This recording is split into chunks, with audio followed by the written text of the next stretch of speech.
बात पूरी भी नहीं हुई थी कि अचानक उसकी आंखों के सामने अंधेरा छा गया और अगले ही पल वह पूरी तरह बेहोश होकर गिर पड़ा। सभी लोग स्तब्ध रह गए। उनके सामने खड़े इस युवा ने सिर्फ एक मुक्के में जो वेन को मार दिया। जो वेन के पास तो सिल्वर टैलेंट था, फिर वह इतनी आसानी से कैसे मर गया? उसे तो पलटवार करने का मौका भी नहीं मिला। उन्हें यह नहीं पता था कि मैं 5 साल तक प्रलय में जीवित रहा था। मेरी लड़ाई की तकनीक मास्टर स्तर की थी। मेरे शरीर में कई टॉप लेवल प्रतिभाएं होने की बात तो छोड़ ही दो, उनके बिना भी इन लोगों को गिराना कोई मुश्किल काम नहीं था। मैंने एक गोल्ड कार्ड निकाला और उसे फाड़ दिया। अब तुम्हारी बारी है। वैसे भी देख लेते हैं कि यह तलवार कितनी तेज है। अगले ही पल एक भयानक काली तलवार मेरे हाथ में प्रकट हो गई। गोल्ड कार्ड, हथियार, काली तलवार, जान। लोगों में घबराहट फैल गई और वे जल्दी जल्दी बोलने लगे, रुको, हम अभी चले जाते हैं। मैंने उनकी बात पर ध्यान ही नहीं दिया। काली तलवार घुमाते हुए मैं सीधे भीड़ के अंदर कूद पड़ा। 2 मिनट बाद पूरी टीम के सारे लोग मर चुके थे। जमीन पर पड़ी लाशों को देखकर लियू रुयान खुद को रोक नहीं सकी और जोर जोर से उल्टियां करने लगी। उसने कभी सपने में भी नहीं सोचा था कि यह आदमी जो बाहर से इतना शांत और सभ्य दिखता है, हमला करते समय इतना निर्दयी और निर्णायक होगा। उसकी उल्टी करने के बाद मैंने कहा, उनके शरीर पर जो कार्ड है उन्हें ढूंढकर मेरे पास ले आना। यह कहकर मैं बिना पीछे देखे सीढ़ियों की तरफ चला गया। हॉल में लियू रुयान अकेली रह गई, रोते रोते और उल्टी करते हुए। लगभग 10 मिनट बाद वह दर्जनों कार्ड लेकर मेरे सामने आई। माफ करना, आगे से मैं कभी ज्यादा नहीं बोलूंगी। मैंने हाथ हिलाया। मैंने उसे दोष नहीं दिया। आखिर प्रलय अभी अभी शुरू हुआ था और बहुत कम लोग इतनी जल्दी इसके माहौल के अनुकूल हो पाते हैं। फिर मैंने विषय बदलते हुए कहा, तुम्हें हर समय खुद को याद दिलाना होगा कि तुम अब प्रलय में हो। यहाँ कोई कानून नहीं है। इंसान के अंदर की बुराई पूरी तरह बाहर आ जाएगी। तुम जैसी खूबसूरत लड़की अगर उन लोगों के हाथ लग गई तो बलात्कार तो सबसे हल्का परिणाम होगा। लियू रुयान का दिमाग साफ तौर पर थोड़ा सुन्न हो गया। लेकिन प्रलय में भी अच्छे लोग होंगे ना? मैं हल्का मुस्कुराया। मैं मानता हूँ होंगे, लेकिन बहुत कम। अगले कुछ घंटों में अलग अलग आकार के कई मानव समूह वहाँ से गुजरे और पहले की घटना से सबक लेकर लियू रुयान समझदारी से चुप रहना सीख चुकी थी। संध्या समय हवा दूर से खून से भीगी हुई दहाड़े लेकर आई। मैंने धीरे से कहा, अंधेरा होने वाला है, अब थोड़ा एक्टिव होने का समय है। फिर मैंने 5 सिल्वर कार्ड लियू रुयान की तरफ फेंक दिए। उसने एक एक करके कार्ड पलटे और पाया कि ये 5 कार्ड ऑनरा स्किल थे। लियू रुयान थोड़ा असहाय सी हंसी। तो तुम मुझे सपोर्ट कैरेक्टर बनाना चाहते हो? मैं हंस पड़ा। तुम समझती नहीं हो, सपोर्ट कैरेक्टर सबसे ज्यादा काम का होता है। न सिर्फ यह साथियों को बड़ा बूस्ट देता है, बल्कि खुद की सुरक्षा की भी कुछ क्षमता होती है। और अगर तुम्हें कोई दूसरी टीम पकड़ भी ले तो वे तुम्हें मारने की बजाय अपने साथ रखना चाहेंगे। लियू रुयान ने सिर हिलाया और एक एक करके सभी कार्ड सीख ली। इसके बाद हम दोनों ने दर्जनों ट्रैकिंग बैग होटल के बाहर पहुंचा दिए। मैंने आरवी मोटर होम वाला गोल्ड कार्ड फाड़कर आगे फेंक दिया। तुरंत एक मध्यम आकार की मोटर होम गाड़ी हमारे सामने प्रकट हो गई। मोटर होम के अंदर लियू रुयान ने पूछा, हम कहाँ जा रहे हैं? मेरी राय में हमारे पास इतने सारे कार्ड हैं कि 1-2 साल तक इस्तेमाल करने के लिए काफी हैं। हमें और जोखिम लेने की क्या जरूरत है? किसी जगह छिपकर रहना ही बेहतर होगा। मैंने सिर हिलाया। अगर लंबे समय तक प्रलय में जीवित रहना है तो सक्रिय रूप से संसाधन इकट्ठा करने होंगे और खुद को लगातार मजबूत बनाना होगा। अगर सिर्फ छिपे रहे तो आखिर में संसाधन खत्म हो जाएंगे और फिर सिर्फ मौत बचेगी। लियू रुयान ने फिर पूछा, लेकिन हम रात में ही क्यों निकल रहे हैं? मैं हल्का मुस्कुराया, क्योंकि रात में ब्लड लाइन ज्यादा उग्र होते हैं और उनसे गिरने वाले कार्ड की गुणवत्ता भी बेहतर होती है। और रात में एक नया राक्षस भी दिखाई देता है, नाइट डेमन। यह बहुत तेज, बहुत ताकतवर और बेहद मजबूत रक्षा वाला होता है। बस एक कमजोरी है, ये देख नहीं सका। बाकी सभी गुण लगभग अधिकतम स्तर पर हैं। नाइट डेमन का वर्णन सुनकर लियू रुयान थोड़ा डर गई। अगर वह इतना भयानक है तो हमें उससे दूर ही रहना चाहिए। मैंने सिर हिलाया। जितना ज्यादा जोखिम उतना ज्यादा इनाम। अगर नाइट डेमन को मार दिया तो कम से कम सिल्वर कार्ड जरूर गिरता है और अगर किस्मत अच्छी हुई तो गोल्ड कार्ड या यहाँ तक कि रेनबो कार्ड भी मिल सकता है। 10 मिनट बाद मैंने मोटर होम एक कॉलोनी के गेट पर रोक दी। हमारे सामने खुले मैदान में दर्जनों ब्लड लाइन पागलों की तरह लाशों को खा रहे थे। उनके बीच एक बहुत बड़ा शरीर खास तौर पर दिखाई दे रहा था। लियू रुयान ने अपना मुंह ढक लिया। उसकी आंखें डर से चौड़ी हो गई थीं। मैं एक हाथ में काली तलवार झांझन लेकर आगे बढ़ गया। जैसे ही मैं पास पहुंचा, ब्लड लाइन दहाड़ते हुए मेरी तरफ झपट पड़े। मैंने शांत भाव से एक वार किया। कुछ ब्लड लाइन सीधे 2 टुकड़ों में कट गए। दूसरा वार, फिर कुछ और मारे गए। 20 से ज्यादा ब्लड लाइन मेरे पास तक पहुंच भी नहीं पाए और सब मारे गए। तभी नाइट डेमन धीरे धीरे मेरी तरफ मुड़ा। वह 7-8 मीटर ऊंचा कूदकर मेरी ओर ऐसे दौड़ा जैसे कोई छोटा पहाड़ गिर रहा हो। मैंने उसके नीचे खड़े होकर काली तलवार ऊपर की ओर पूरी ताकत से घोंप दी। बिना किसी शक के उसका शरीर आर पार हो गया और वह जमीन पर गिर पड़ा। लेकिन वह अभी मरा नहीं था। वह जमीन पर तड़प रहा था और उठने की कोशिश कर रहा था। मैंने उसे मौका नहीं दिया और उसके सिर पर एक और वार किया। इस तरह वह पूरी तरह खत्म हो गया। इस लड़ाई की लूट में मिली 15 कार्ड, हरे, नीले और लाल, और 3 सिल्वर कार्ड जो नाइट डेमन से मिले थे। इस समय लियू रुयान भी दौड़कर लाशों के पास आई और कार्ड ढूंढने लगी। कार्ड इकट्ठा करने के बाद मैं फिर मोटर होम चलाकर आगे बढ़ा। करीब 10 मिनट बाद मैंने अचानक जोर से ब्रेक लगाया। लियू रुयान जल्दी से खिड़की के पास आई। खिड़की से बाहर जो दृश्य उसने देखा वह जिंदगी भर नहीं भूल पाएगी। सामने 5-6 मीटर ऊंचा एक विशाल खून से भरा दिल लगातार धड़क रहा था और उसके चारों तरफ सैकड़ों ब्लड ज़ॉम्बी बिना उद्देश्य के घूम रहे थे। लियू रुयान ने मुंह ढक लिया। उसकी आंखों में डर और हैरानी भर गई। वह क्या है? मैं हल्का मुस्कुराया। एक खूनी दिल जो जल्द ही म्यूटेट होने वाला है और यही हमारा खजाने का पासवर्ड है। लियू रुयान थोड़ा चौंक गई। तुम उस चीज से कैसे निपटने वाले हो? मैंने शांत स्वर में कहा। जल्दी मत करो, अभी समय नहीं आया। यह कहकर मैं आंखें सिकोड़कर दूर से उस विशाल खून भरे दिल को देखने लगा। असल में मेरी योजना थी कि मैं पूर्व दिशा में समुद्र के पास वाले शहर जाऊं जहां एक पुराने परिचित को ढूंढना था। साथ साथ नाइट डेमन का शिकार करना और छोटे मोटे ब्लड हार्ट साफ करना भी था। लेकिन योजनाएं हमेशा बदल जाती हैं। इस चौराहे पर मुझे एक ऐसा विशाल ब्लड हार्ट मिला जो जल्द ही रूपांतरण करने वाला था। ऐसे मौके को छोड़ना मेरे लिए नामुमकिन था क्योंकि रूपांतरण के बाद उससे मिलने वाले कार्ड की संभावना साधारण ब्लड हार्ट या नाइट डेमन से 10 गुना ज्यादा होती है। लेकिन अब एक समस्या थी। पता नहीं कितनी देर इंतजार करना पड़ेगा उसके रूपांतरण के लिए। धीरे धीरे कुछ घंटे बीत गए। तभी वे ब्लड ज़ॉम्बी जो अब तक सुस्त घूम रहे थे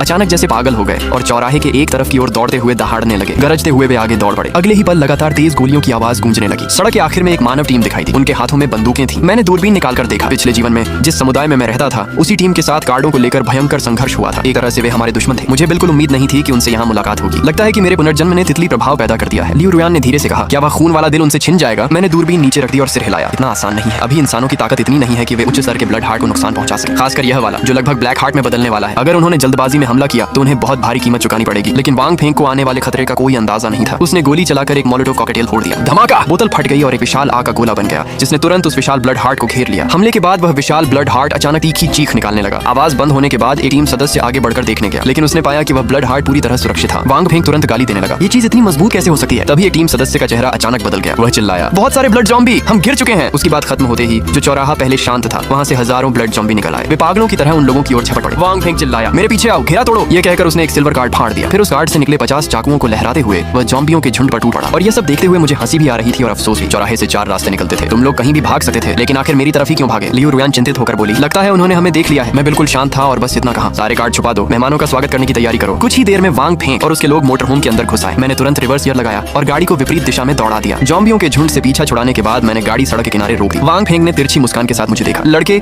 हमें बचाने के लिए धन्यवाद, जब मदद ही कर दी है तो पूरी कर दो, ये मोटर होम भी हमें दे दो। लियू रुयान गुस्से से बोली, तुम लोग एहसान का बदला ऐसे दे रहे हो। वांग फेंग हंस पड़ा, अब दुनिया का अंत हो चुका है, यहाँ एहसान और दुश्मनी जैसी बातें कौन देखता है, इतना बचपना मत करो। तभी एक टीम सदस्य बोला, बॉस ये लड़की बहुत बढ़िया है, इसे यहीं रख लेते हैं। वांग फेंग जोर से हंसा, फिर उसने मेरी तरफ देखा और कहा, तुमने हमारी जान बचाई है इसलिए मैं तुम्हें नहीं मारूंगा, नीचे उतर जाओ। मैं मुस्कुराया और बोला, तुम तो बड़े दयालु इंसान निकले। ये कहते ही मैं अचानक झपटा और सैन्य चाकू से 2 टीम सदस्यों का गला काट दिया। वांग फेंग का चेहरा तुरंत बदल गया। वह कुछ करने ही वाला था कि मैंने एक गोली चलाकर उसका सिर उड़ा दिया। बाकी बचे कुछ सदस्य तुरंत घुटनों के बल बैठ गए। वे माफी मांगने ही वाले थे, लेकिन मैंने उन्हें मौका नहीं दिया, सीधे ट्रिगर दबाया और उन्हें भी खत्म कर दिया। 10 सेकंड से भी कम समय में पूरी टीम की प्रतिरोध करने की क्षमता खत्म हो चुकी थी। इसके बाद मैं गाड़ी फिर से चौराहे की तरफ ले गया और जो दृश्य सामने आया वह था हजारों ब्लड लायन का घना झुंड।